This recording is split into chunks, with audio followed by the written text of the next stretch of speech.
Witam wszystkich. Czyli dokładnie nikogo.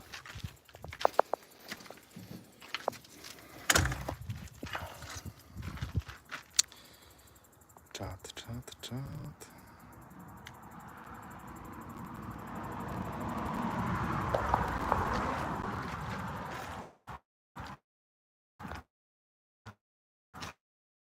Jak ktoś się pojawi. O, widzę jedną osobę. Zrobiłem live'a wcześniej, ponieważ ma być mecz Polski. I 18 to by była zła godzina,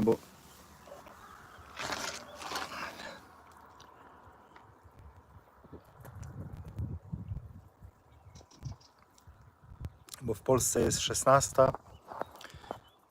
W Polsce jest 16, tu jest 15 i mecz będzie za godzinę, tak? O 17 chyba.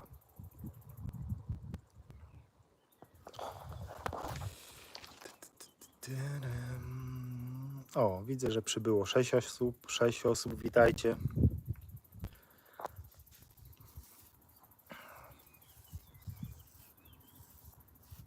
Napiszcie, czy mnie słychać i widać. Coś zawsze ten czat jakiś na żywo włączony.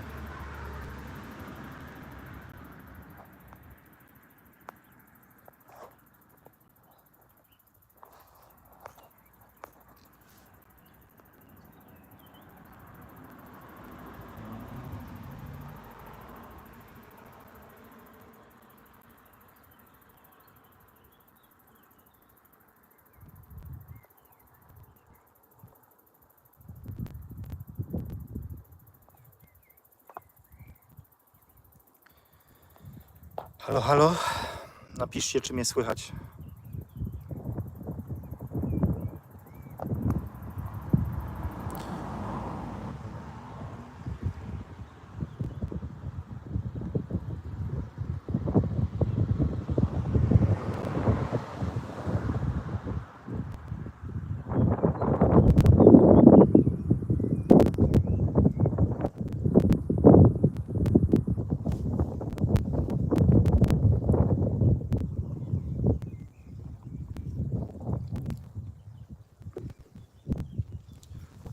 Nikt się nie odzywa, nikt nic nie pisze. Halo, co tu się dzieje?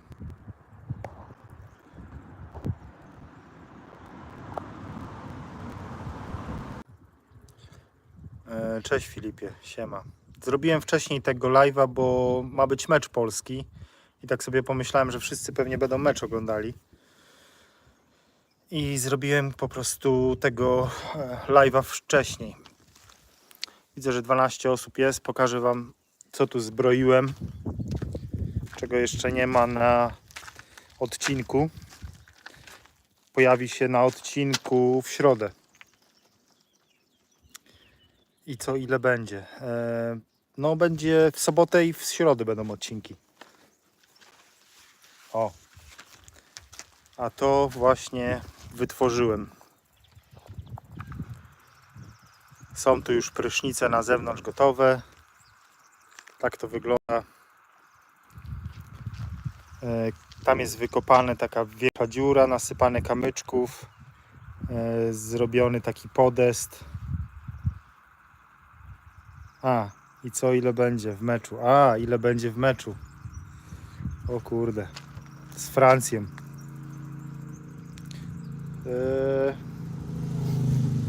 Szczerze myślę, że pewnie też będzie z 2-1. To takie minimum. Przegramy pewnie.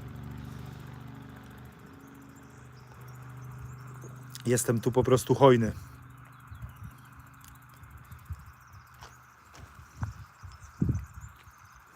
Ja raczej futbolu nie śledzę. Jak w Anglii mieszkałem, to oglądałem te mecze takie Ligę Mistrzów, jakieś Arsenal, Manchester, bo to się aż chciało oglądać. A tak to nie za bardzo.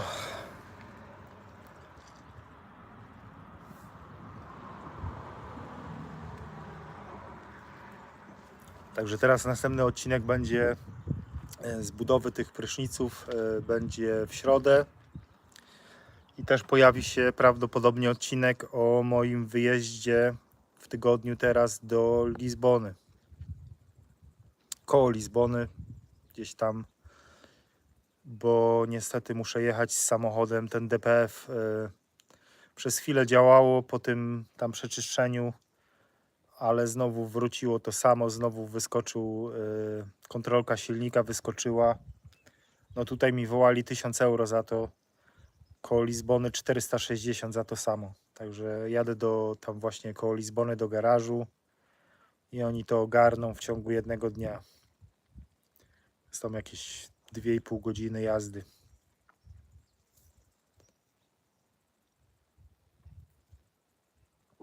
Muszę to zrobić, bo jak wyskakuje ta kontrolka silnika, to ogranicza po prostu obroty i nie da się jeździć tym samochodem. On tam maksymalnie wtedy 100 na godzinę chyba jedzie. Witam Szczecin. No fajnie, wziąłem dzisiaj tam prysznic, naprawdę rewelacja, tak jak teraz jest tutaj, zobaczcie, zero chmurki, jest koło 30 paru stopni i jest super, bo tam jest tylko zimna woda w tych prysznicach. Tutaj jest tylko zimna woda i będę musiał te zasłonki obciążyć. Może tu przykręcę z jednej strony jakieś obciążniki tam, żeby one tak nie latały, bo jak cyk. I fajnie jest, że nie ma takiego szoku, bo ta woda jest w tych rurach na początku nagrzana i zanim zimna taka ze studni już leci, to fajnie nie jest taki szok. Skąd pomysł na Portugalię? Pomysł na Portugalię jest stąd, że to nie była od razu Portugalia. Była, powiedzmy, pomysł był Hiszpania, pomysł był Włochy. No tam, gdzie jest ciepło, tak? A po tym jak jakby pojeździliśmy tam po krajach, stwierdziliśmy, że Portugalia jednak ma to coś, o czym wszyscy mówią, bo dużo osób właśnie to samo mówiło, że byli w Hiszpanii, byli tu, ale w Portugalii jakby osobiście mi się podoba mentalność ludzi tutaj. Są bardzo jakby pomocni, dużo bardziej pomocni są. Nie ma tu nigdy takiego problemu z niczym. No ja 100% wiem, że gdzieś tam pewnie we Włoszech i też ludzie są pomocni, ale nie wiem, mi się tu podoba ten klimat, te wzgórza, te doliny, jest takie po prostu wszędzie, gdzie się jeździ po tej centralnej Portugalii, tak nie po tym wybrzeżu, jest wszędzie zapiera dech w piersiach. Są takie widoki, doliny, rzeki, że wow, po prostu. Jest tu tyle takich miejsc, takich perełek schowanych gdzieś i Portugalia ma to do siebie, że tu jest, powiedzmy, w Portugalii załóżmy, że 10 milionów, z czego większość mieszka na wybrzeżu, koło dużych miast, a tutaj całe takie właśnie tylnie to jest bardzo mało ludzi. Tu naprawdę jak są te siesty czy coś, to tu w ogóle ludzi nie widać. Tu się wydaje, jakbyś jakaś wojna by wybuchła i coś się stało i jeździsz i jest pusto, zero ludzi. Wszystkie drogi są puste, a teraz jak mecz Portugalia grała, to już w ogóle zero ludzi.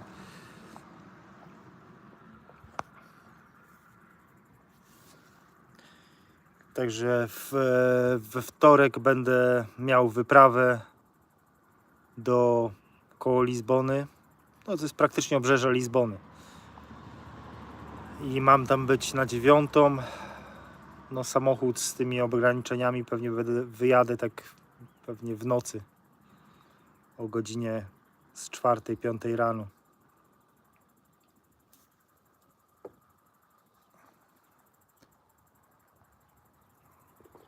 A że samochód będzie cały dzień w warsztacie, no to pewnie pochodzę po Lizbonie, pozwiedzam, ponagrywam z Lizbony jakiś fajny materiał. Bo byliśmy wcześniej w Lizbonie, w ogóle byliśmy tu w bardzo dużo miastach, ale wtedy jeszcze nie nagrywaliśmy. Nagrałem parę jakby z drona rzeczy w Portugalii, tam Algarve, całe wybrzeże, Nazaré, ale nie nagrywałem wtedy jeszcze żadnych odcinków.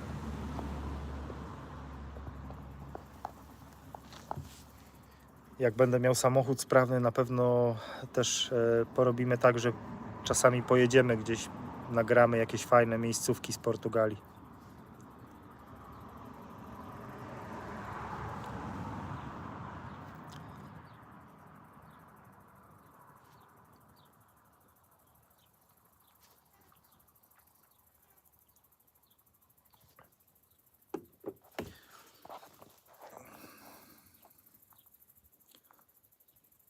Piszcie, czy macie jeszcze jakieś pytania. Tutaj toalety, prysznice też tutaj, zobaczcie. Wszystko jest już wszystko jest polakierowane, wszystko jest powykańczane silikonami. Także tutaj tylko listewki wykończyć, lustro, jakieś obrazki, roślinki powiedzmy, takie rzeczy ozdobne. Ale musimy się wybrać gdzieś do Castello, pokupować. O, światełko. Wentylatory, też muszę wentylator zrobić. Bo tu się okno otwiera. Tu się, zobaczcie, tu się otwiera okno. Żeby można było sobie fajnie wietrzyć, ale jeszcze wentylatory też muszę zamocować. Żeby był jakiś wywiew tutaj pary i w toaletach tak samo wentylatory. Także będzie lustro tutaj nad tym będzie lustro. Tutaj będzie też lustro na zewnątrz. Ja sobie tu powiesiłem takie małe lusterko, bo ja się golę czasami, to tutaj sobie się golę. Także tu też będzie lustro. Tu wykończenia listew. Muszę takie listwy kupić, wykończyć. W toaletach też już polakierowane, silikony położone, uchwyt na papier toaletowy trzeba dokupić i też jakieś roślinki, obrazki gdzieś trzeba poszukać i będzie super fajnie. Tutaj tak to wygląda, też silikony już położone, tylko skrzynka z bezpiecznikami jeszcze i gotowe. Tu jeszcze ta podbitka taka pod sufitem, to muszę jeszcze wykończyć. Podbitka pod sufitem i te wykończenia tutaj na rogach, listewki i posadzić na pewno jakieś rośliny, jakieś trzciny naokoło, coś posadzić, żeby to było fajnie zielono.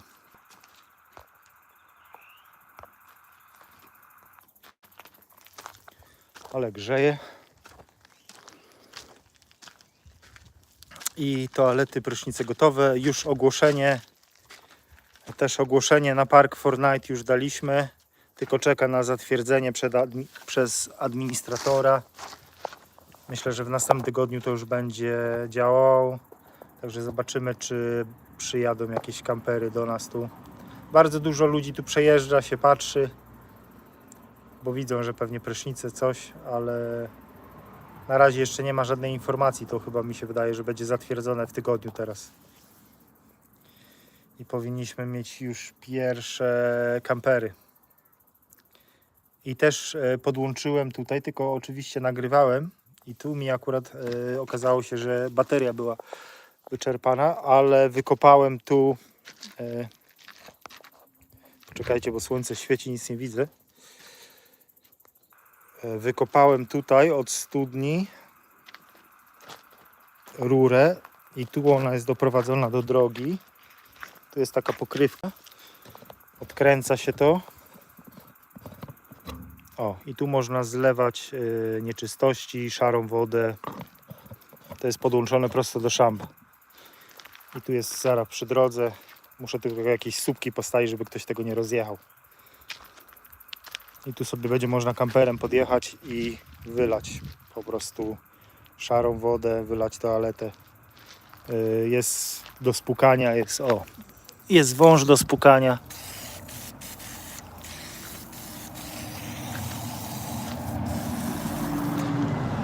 Powiem wam teraz, jak psikam tym, to ta woda jest gorąca, można się oparzyć. Jest tak nagrzane od słońca. Halo?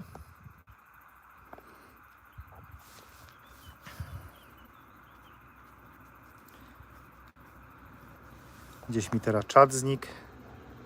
Piszcie, jak macie jakieś pytania do mnie.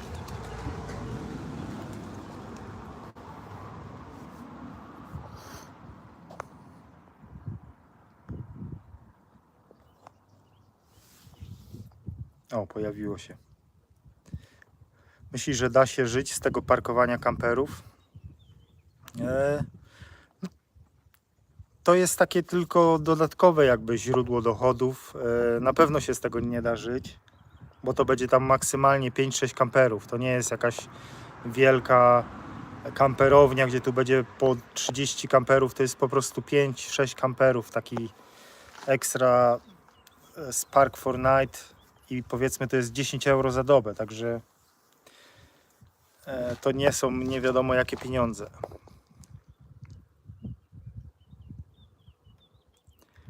Kamil, czy będziesz miał tablicę ogłoszeniową przy drodze, czy trzeba mieć zgodę drogowców, tak jak w PL?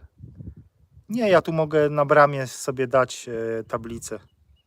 Na bramie, na swoim płocie mam zera przy drodze, także raczej nie muszę mieć żadnej zgody.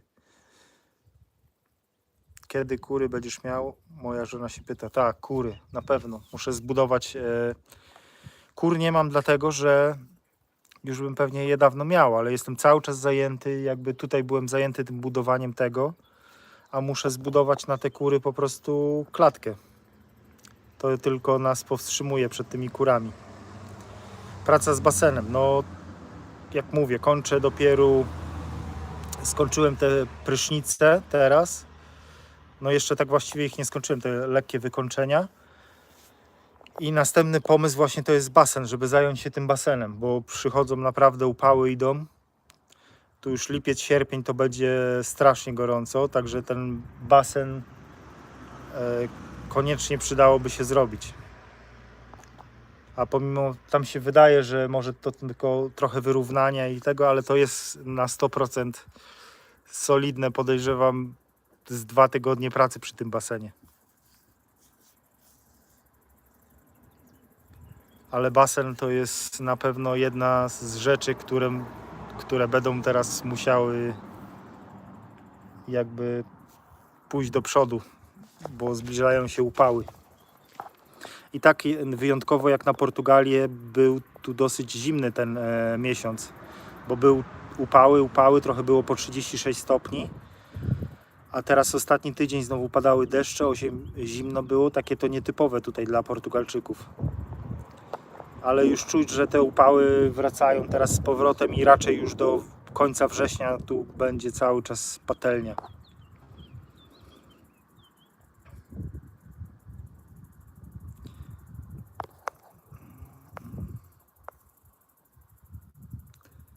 Zaczynamy Sao João. Skąd pomysł? My byliśmy w Douro Dolin, pięknie tam. Pozdrowienia z Porto. Pozdrowienia.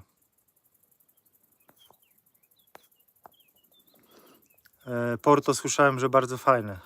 Jeszcze w Porto nie byliśmy, bo byliśmy tam, zaczęliśmy jakby od Nazaré, a Porto tak trochę ominęliśmy. Do Porto też trzeba będzie się wybrać.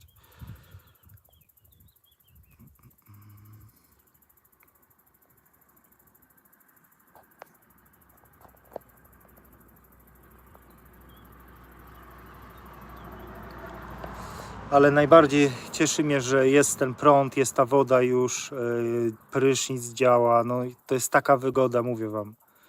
Lodówka, automat do prania, nie trzeba do pralni już jeździć. Dużo rzeczy, jak człowiek tak żyje, to docenia po prostu takie drobne rzeczy.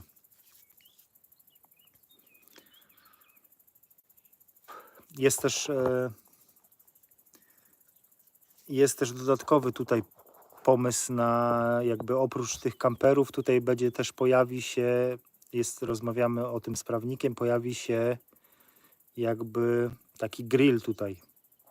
Także będzie można wjechać z ulicy, złapać kawał karkóweczki, kurczaka, bułeczkę, sosy.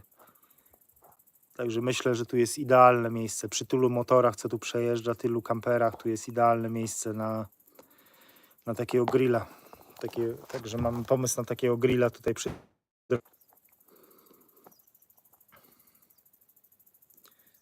Ławeczki, parasole i będzie super.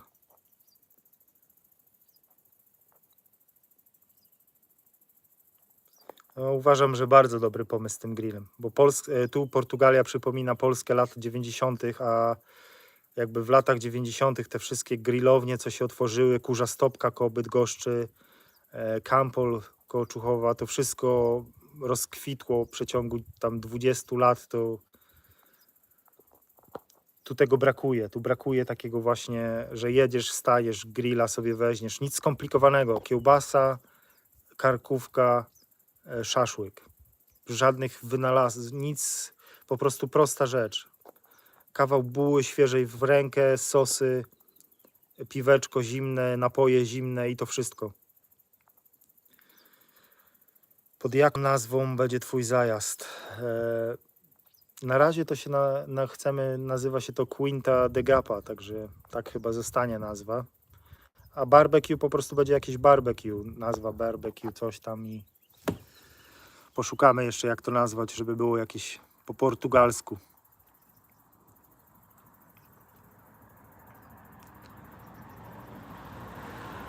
Na pewno czegoś tu takiego brakuje dla obcokrajowców, bo oni są tu spragnieni miejsca, w którym siądą, taki bar z piwkiem, z jedzeniem. Można pogadać sobie z innymi obcokrajowcami po angielsku. Tu jest bardzo duża już grupa takich ludzi, Anglików, Holendrów, Niemców. I taka miejscówka, myślę, że będzie super przy drodze. Bo tutaj sąsiad ma restaurację obok i on tą restaurację ma ogłoszoną na Google. Można zobaczyć to na mapie. Jak się wchodzi na mapę, jest restaurant, coś tam, ja zapomniałem jak się nazywa. Tylko że on to ma tak czasami otwarte, czasami nie, bo jego żona gotuje. Jest kucharką i oni robią to bardziej takie prywatne, kameralne. Na zaproszenie ogłaszają w Facebooku, ale ogłoszenie na Google mają i tu bardzo dużo osób przez to staje na drodze i się pyta, gdzie to jest. Także zainteresowanie jest ogromne takim jedzeniem i oni są bardzo zawiedzieni, że tu jest jakby ogłoszenie jest, na mapie jest zaznaczone, a nie zawsze to jakby tutaj jest czynne.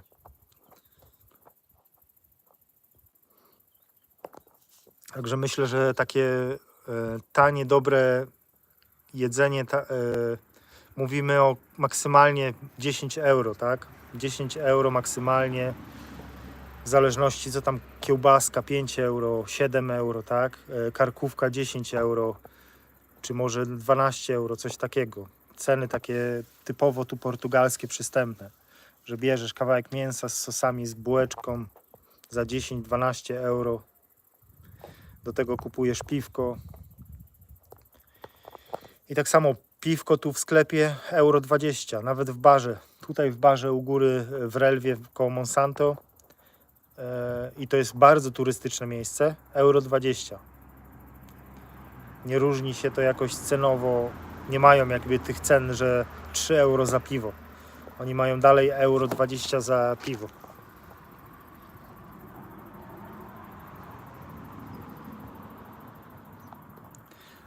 Zrobi się taki po prostu 4 słupki, zadaszenie, grill, jakiś taki bar z palet i to wszystko. Lodówka, siedzonka. A z czasem też planuję tutaj zrobić taki typowy zajazd dla ludzi jeżdżących na motocyklach, bo ja sam jeżdżę motorem. No nie mogę się doczekać, aż kupię sobie następny motor. I na pewno będzie tu taki zajazd dla motocyklistów. Zajazd dla motocyklistów, takie chcę postawić też w kształcie litery A, jakby proste, że jest podłoga i litera A, taki daszek i w środek wrzucasz materac, śpiwór i śpisz. Pod gołym niebem, niezamknięte, takie tylko literka A z daszkiem. Takie typowo wjeżdżasz motorem, stawiasz motor i możesz się przespać. I postawić taki był u mnie ostatnio pan z Hiszpanii z takim fajnym, oni stawiają takie półokrągłe namioty z izolacją.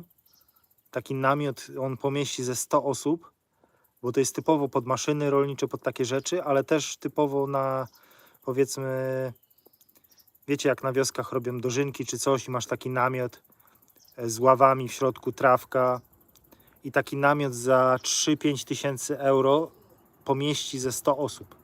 Na legalu go stawiasz, miejsca mam tu ogrom, w środek ławki i można robić imprezy jakieś, wszystko można robić. No pomysłów jest ogrom.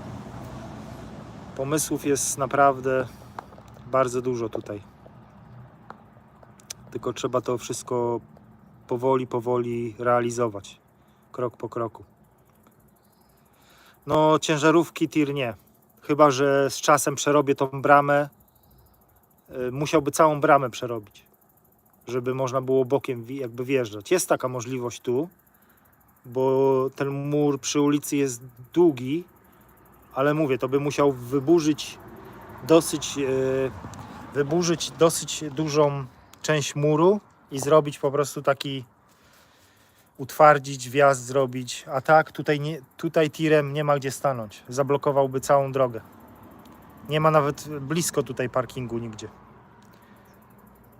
Najbliżej to jest chyba jakieś 10 minut na pieszo. Jest taki jakby zajazd, nie zajazd, tylko taka jakby boczna, szersza droga, że tam by tirem stanął, ale to jest 10 minut stąd. Także jeżeli byś stanął tam tirem kawałek dalej w stronę Monsanto i musiałby się przejść 10 minut. A tak to mówię, z czasem, jeżeli by się rzeczywiście to zaczęło kręcić coś, można by było pomyśleć, żeby po prostu wyburzyć tą część muru i zrobić taki zajazd. Miejsce jest, no bo przy drodze nigdzie nie ma. To bym ja musiał wyjść z własnej inicjatywy, żeby zrobić takie miejsce na ciężarówki.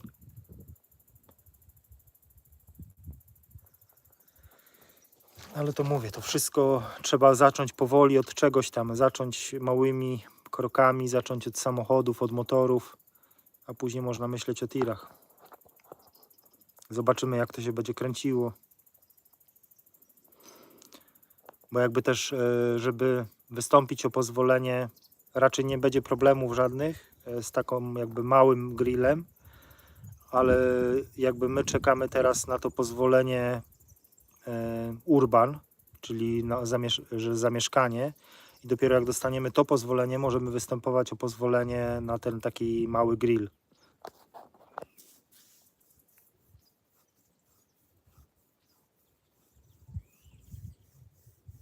A w ogóle przypomniało mi się, nie wiem ile tu jest osób, które było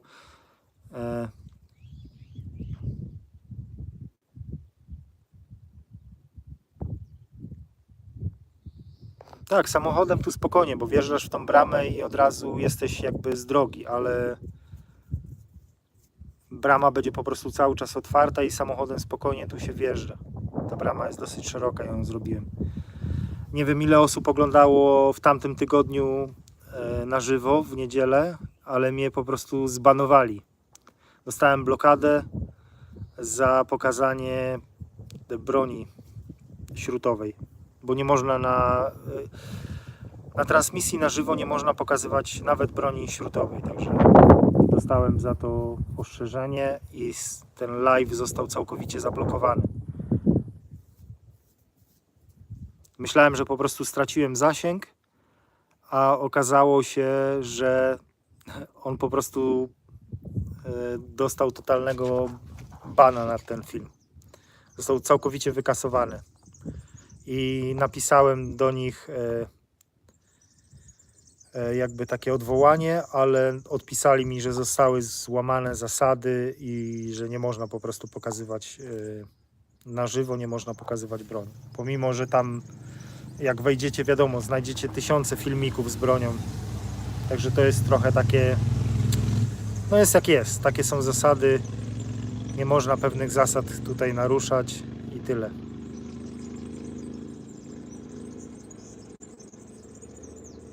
O, właśnie przejechały motory. Bardzo dużo motorów tu jeździ, motocyklów. Jest piękna w ogóle trasa tutaj.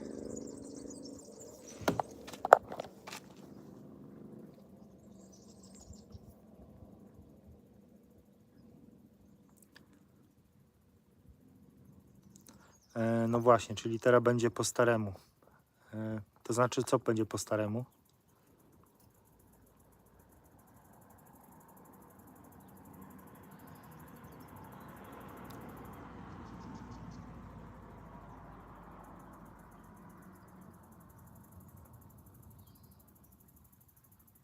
O, właśnie jedzie samochód i prawie stanął i się rozgląda. Pewnie szuka tą restaurację.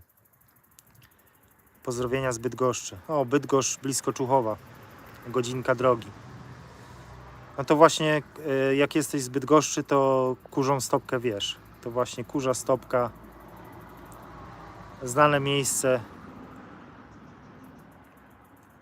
Nie wiem, byliśmy ostatnio tam po wielu latach i trochę myślę, że się jakby ta Kurza Stopka zepsuła. Kiedyś było tam lepsze jedzenie. Lepszy był ten grill i to mięso. Teraz duże kolejki widziałem, że są, ale już to nie jest to samo. Dom kiedy planujesz remontować? Basen myślę i wtedy po basenie zajmę się dachem.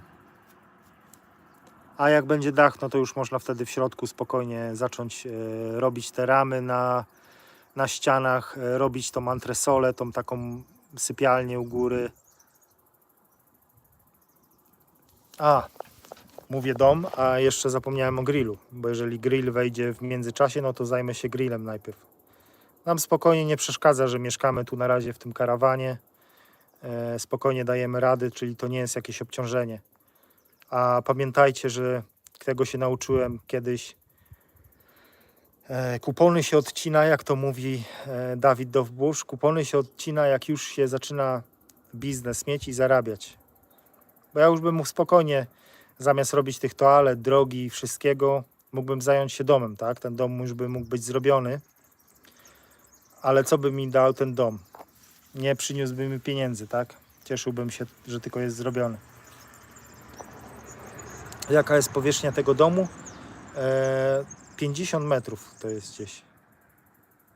50 metrów, ale spokojnie można zrobić tą antresolę u góry, czyli dodać jakby takie piętro w środku, co zwiększy jakby powierzchnię użytkową.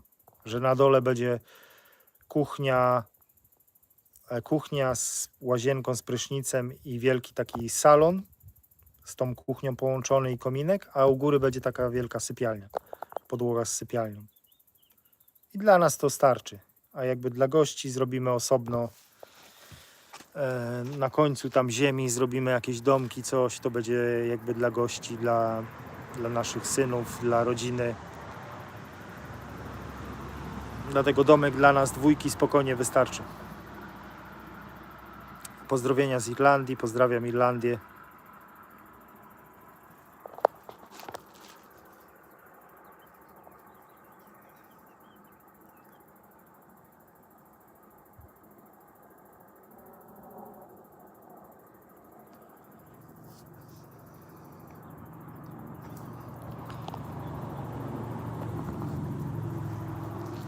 Świeci dzisiaj ostro, naprawdę. Zobaczcie, niebiesko, zero chmurki. Gdzieś tam na horyzoncie jakieś chmureczki małe majaczą. Od razu widać, bo nawet mój pies Scooby nie wychodzi. Tutaj zasypałem też ten rów, który prowadził wodę do kranów. O, tutaj. Tutaj jest zawór. Odkręcamy zawór. O, i zostawiłem krany otwarte, bo ostatnio spuszczałem trochę wody ze studni, żeby się świeża dopuściła.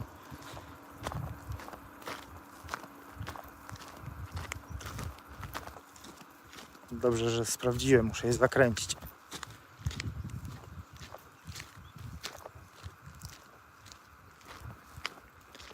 I zobaczcie, tutaj fajnie.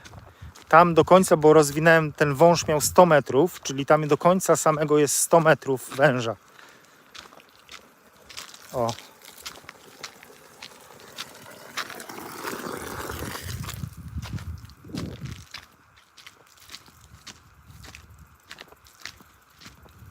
I tu woda.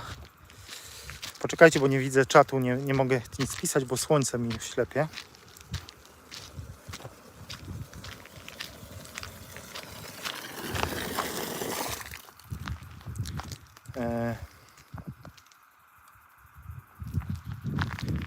I zobaczcie, jak pójdę do ostatniego kranu, gdzie to jest studnia, jest aż tam, na końcu. Bo myślałem, że może ciśnienia nie będzie odpowiedniego, ale spokojnie tutaj ciśnienie w ostatnim kranie jest. Musiał wszystkie krany naraz odkręcić, żeby ta dopiero pompa zmniejszyła ciśnienie i cały czas zaczęła pompować to ciśnienie. A tu spokojnie, nawet w tym ostatnim kranie jest ciśnienie.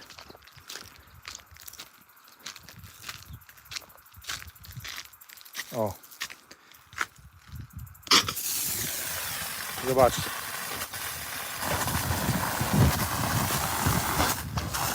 Trochę zapowietrzone.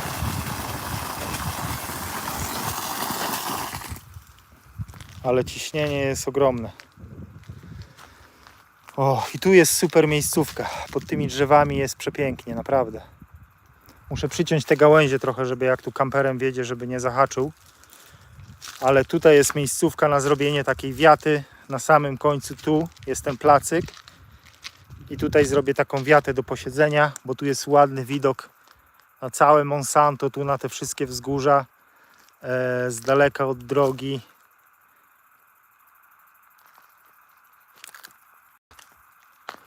To dzikie róże Róże to nie są chyba róże, a coś innego tu odrasta, jakieś chwasty.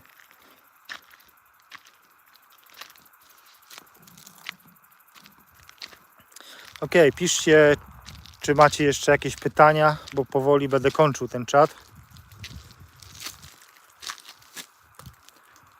Trzeba się zacząć zbierać na mecz powoli.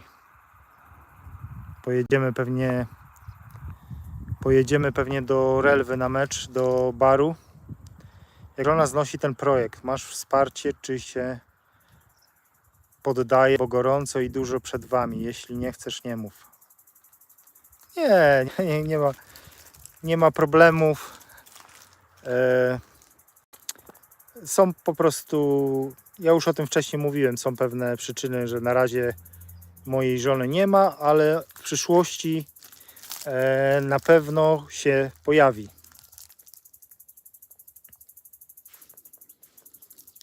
Także jak będziecie mnie śledzić wystarczająco długo, to na pewno poznacie moją małżonkę.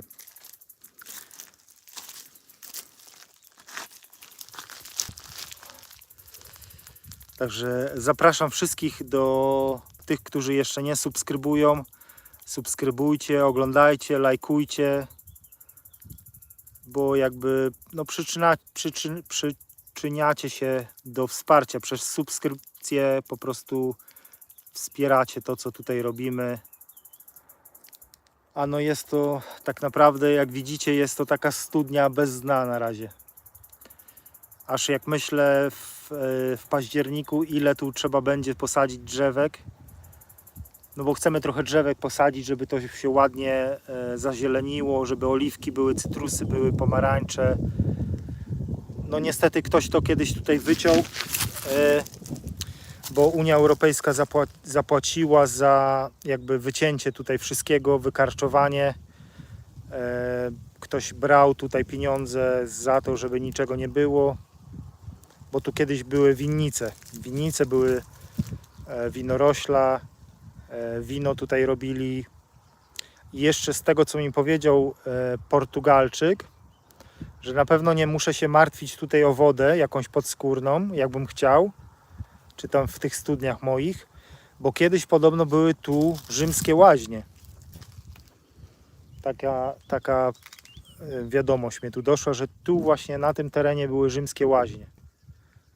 bo tu Rzymianie też kontrolowali dużo część Monsanto. To jest strategiczne miejsce pomiędzy Hiszpanią a Portugalią i tam, na te wzgórza, które się wybieram, o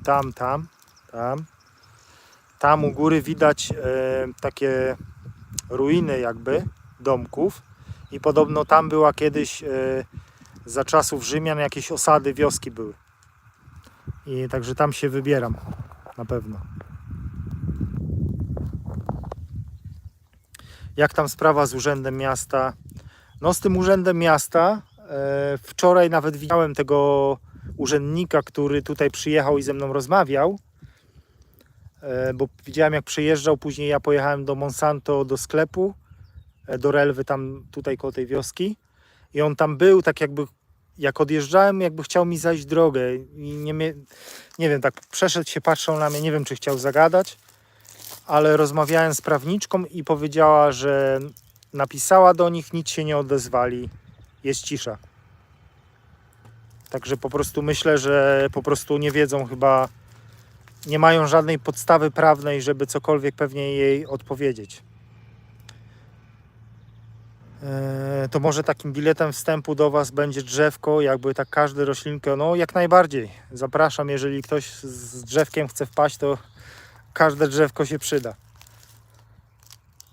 Detektor? Tak, myślę, że na detektor, nie wiem jakie jest prawo dla detektorów w Portugalii, bym musiał poczytać. Muszę się spytać Goblina. Pozdrawiam Cię, Goblin. Ale nie wiem jakie tu w Portugalii, bo każdy kraj ma chyba jakieś inne te swoje prawa na detektory. Ale skoro tu byli Rzymianie i tu były te rzymskie wioski, na pewno podejrzewam, że miałby szansę tu coś znaleźć. No nie wiem jak z Monsanto, bo Monsanto jest bardzo jakby turystyczne, historyczne, także podejrzewam, że wątpię, żeby tam można było z detektorem bez pozwolenia chodzić. Tu na mojej farmie pewnie tak, bo kto by mi tu zabronił na mojej farmie chodzić z detektorem. Ale jakby tyle tu orałem i wszystkiego, żadnych metali, nic nie znalazłem. Nic mi się w oczy nie rzuciło. Nie wiem jak to by było z detektorem, może by tu jakieś coś tu znalazł.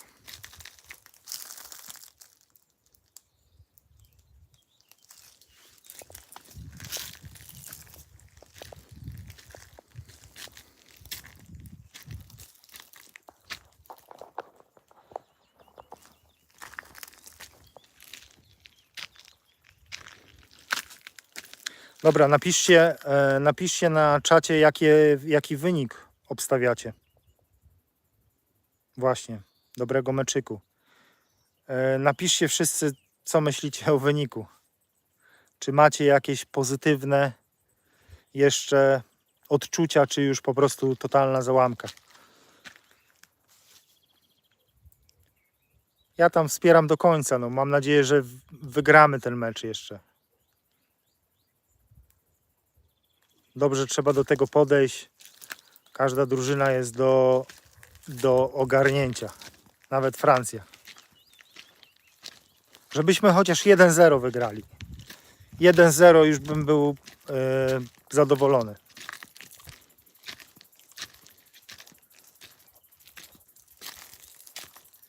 Nie chcę się denerwować.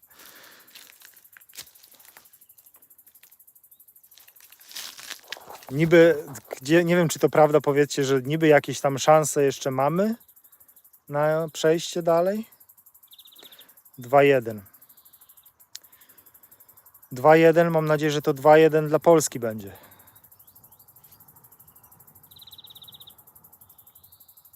Ja obstawiam 1-0. Polska wygra 1-0. Byłby to naprawdę cud, ale... Dobra, dziękuję Wam za przybycie na ten live i do zobaczenia wszyscy. Trzymajcie się. Pozdrowienia Filip. I nara. Miłego meczu, miłego oglądania. Żebyśmy wygrali. Trzymajcie się, nara.